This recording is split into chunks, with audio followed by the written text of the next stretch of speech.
Hello everyone, আসসালামু আলাইকুম। তো আজকে আমি আরও একটি রেসিপি আপনাদের সাথে শেয়ার করব। তো আজকের রেসিপিটি হচ্ছে ইলিশ পোলাও। তো এক একজনের রান্নার ধরন কিন্তু এক এক রকম।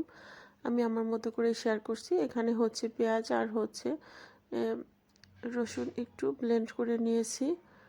আদা খুব বেশি আমি এখানে দেই নাই, কারণ যেহেতু এটা ইলিশ মাছের পোলাওটা রান্না করব, তো এই জন্য আদার পরিমাণটা একটু কমই দিয়েছি, রসুনের পরিমাণও একটু কম দিয়ে পেঁয়াজটা একটু বেশি দিয়েছি যাতে করে মাছের ঘ্রাণটা ভালো থাকে।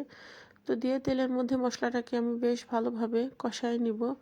আর এখানে দিয়ে দিয়েছি হচ্ছে জিরা আর হচ্ছে পরিমাণ মতো একটু লবণ দিয়ে আমি মশলার সাথে বেশ ভালোভাবে কষায় নিচ্ছি। তো এইখানে আমি হচ্ছে ইলিশ মাছটা এখন দিয়ে দিব সেদ্ধ হওয়ার জন্য। এখানে আমি ছোট সাইজের ইলিশগুলাই ব্যবহার করছি। কিছু কিছু ছোট সাইজের ইলিশও কিন্তু প্রচুর পরিমাণে তেল থাকে, খেতেও কিন্তু ওইগুলো খুব খারাপ লাগে না, ভালোই লাগে।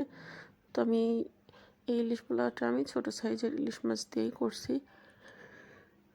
আর ক্যামেরাতে একটু বেশি ছোট লাগতেছে, এতটাও ছোট না। তো মাছগুলো তো আমার কষায় নেওয়া হয়ে গেছে, তো এখন তুলে রাখছি। যেহেতু হচ্ছে ইলিশ পোলাও যেহেতু করবো, পোলাওর চালটা একটু ভেজে না নিলে তো পোলাওটা নরম হয়ে যাবে। তো এই জন্য মাছগুলোকে তুলে নিচ্ছি। একত্রে ভাজতে গেলে মাছগুলো ভেঙে যাবে, এই জন্য মাছগুলোকে আগে আমি একটু তুলে নিচ্ছি।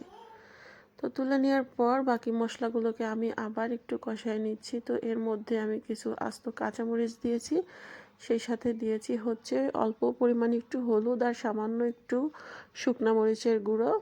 আর তার সাথে দিয়ে দিয়েছি এখানে হচ্ছে একটু বাদাম বাটা। দিয়ে সব মশলাগুলোকে আমি বেশ ভালোভাবে আবার একটু কষায় নিচ্ছি।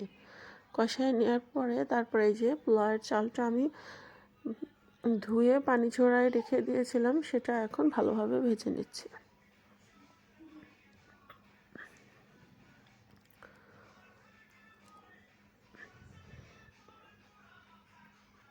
তো ভেজে নেওয়ার পরে পরিমাণ মতো পানি দিয়ে ইলিশ মাছটা দিয়ে আমি বসিয়ে রেখেছিলাম। তারপরে তো পোলাওটা আমার রেডি।